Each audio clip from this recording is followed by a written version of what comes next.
Flash games. They really were all the rage back in the day, from the computer lab to home. They were a beacon of time wasting for people everywhere. And while most of the classics we all know and love were made by everyday people, that didn't stop companies from seeing the true value behind these little things. Promotional materials. Gone were the days of SpaceJam.com. Now your media project can simply get a slew of Flash games to promote it. Spider-Man? Yep. Lord of the Rings? You got it. Apple Jacks? Why not? My Chemical Romance? Surprisingly, yes. Does this count as the first Vampire Survivors? But of course, when it comes to the early 2000s, there was no promotional juggernaut quite like Star Wars. Toys, food, and a chair. And of course they hopped on the Flash game train as well, mainly to help promote new projects, with the biggest ones being Revenge of the Sith and the Clone Wars. So let's go through some of the hits and see just how Star Wars changed the Flash game scene. One of the first games I remember releasing was Carbon Connections, which was released on the official Star Wars site back in 2003. It was a simple memory match game, but it added some twists as you went along, like matching pairs of characters or characters to their vehicles. The game's pretty fun, if not a bit basic, but man, the filter that they're using on these pictures is weird. Han, can you stop looking at me like that? Next up is Clone Wars Planetary Forces over on the Cartoon Network site. Don't worry, we'll be back here plenty. This was of course a tie-in to the 2D Clone Wars micro-series and lets you relive some of the best moments from the show. Anakin vs. Ventress, Obi-Wan vs. Dirge, and shirtless Kit Fisto. This is a fun one, though. A very simple fighting game where you can play as either Anakin or Ventress. You've got speeder bike jousting, which, while it seems like it's kind of broken, it can be pretty fun once you start to pull it off, and... okay, yeah, I don't have any way to spin this one. I think we all know why he's here. At least appreciate the art, because we're about to enter the strangest era of Star Wars Flash games. The Hasbro era. Oh yeah, now we're talking. Hasbro was pumping out Flash games to promote the Revenge of the Sith toy line in 2005. And to really drill the toys into your head, all the characters, vehicles, even environments, when available, were all toys that you could purchase. For example, Jedi vs. Jedi was a fighting game where you took control of either plastic Anakin or Obi-Wan and battled it out across the very real plastic surface of the Mustafar Battle playset. Side note, I had this playset and it was awesome. But a few years later, when Indiana Jones and Kingdom of the Crystal Skull released, I got a gift from my grandparents, which was a temple playset. And, It's funny you should say that, because I was looking through some old photos and it looks very, similar. Anyway, that aside, this game is fun.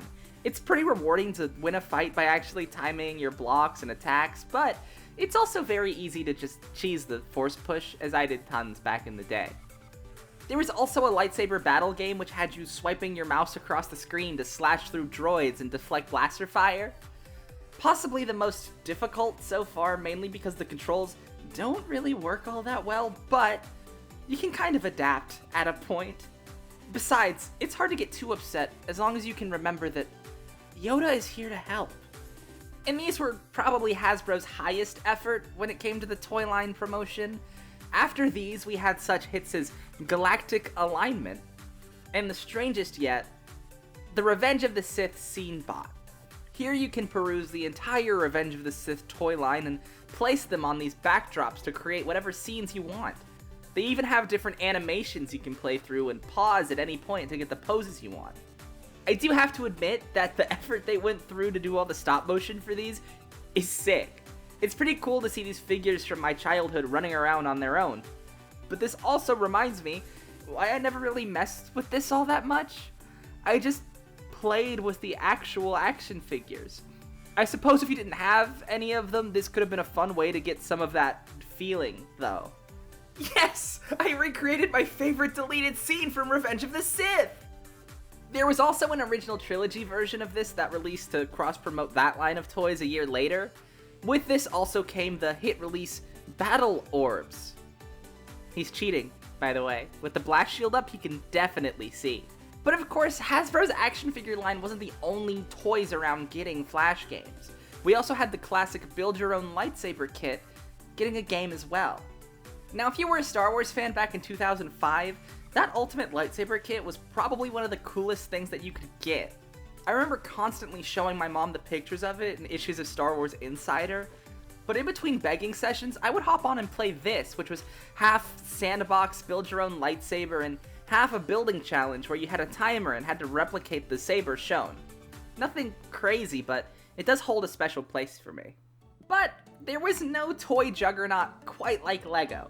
But shockingly, the two I have to show aren't really there to promo the toys, but instead, another video game. Here we have Blaster Battle, where you have to face Luke in the right direction with the arrow keys to deflect blasters as the speed slowly increases. The fact that we went with these designs instead of actual Legos or even just renders of the characters from the game is a little interesting to me, but that doesn't really matter because you kind of get into a real zen state with this game. Almost reminds me of something else. Then there's this, which I think counts. It's a demo of the mobile phone version of LEGO Star Wars 2. I guess this is probably technically a Java game, but I thought it was pretty unheard of that a mobile phone game had a demo that you could play in a browser at the time, so I'm bringing it up. And now, a break from toys as we make our way onto more generic official Flash games, like Trench Run. You know the Trench Run, right?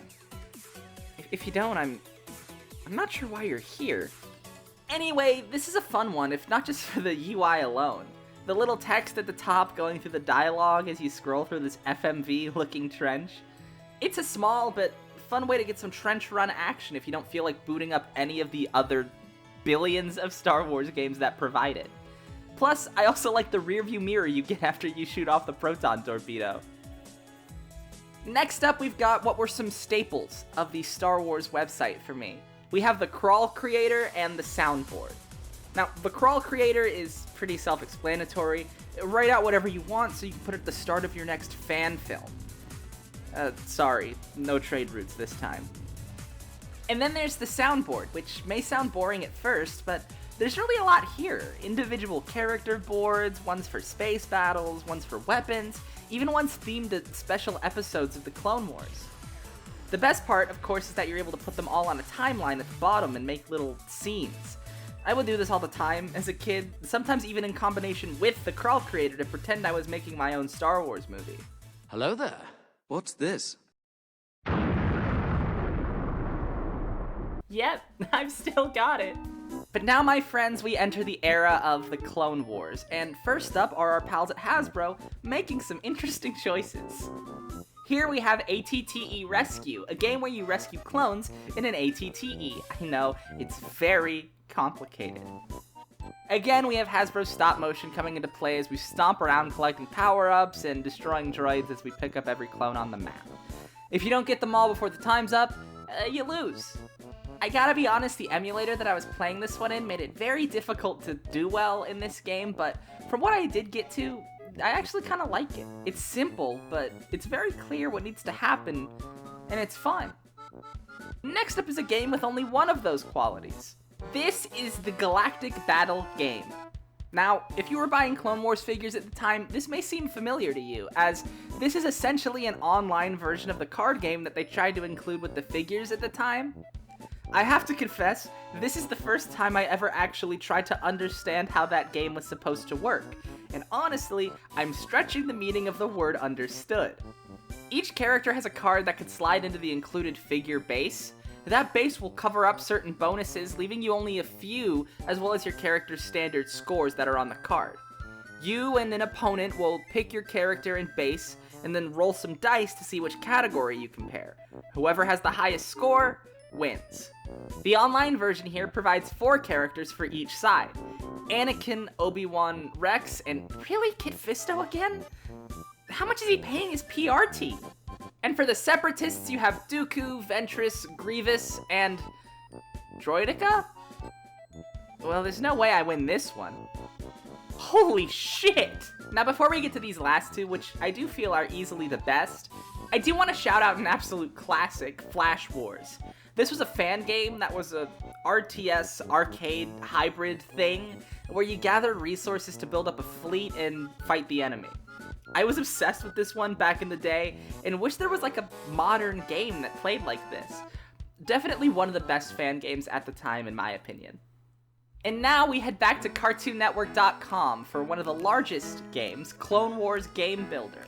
In this game, you either play through games others have made or make your own.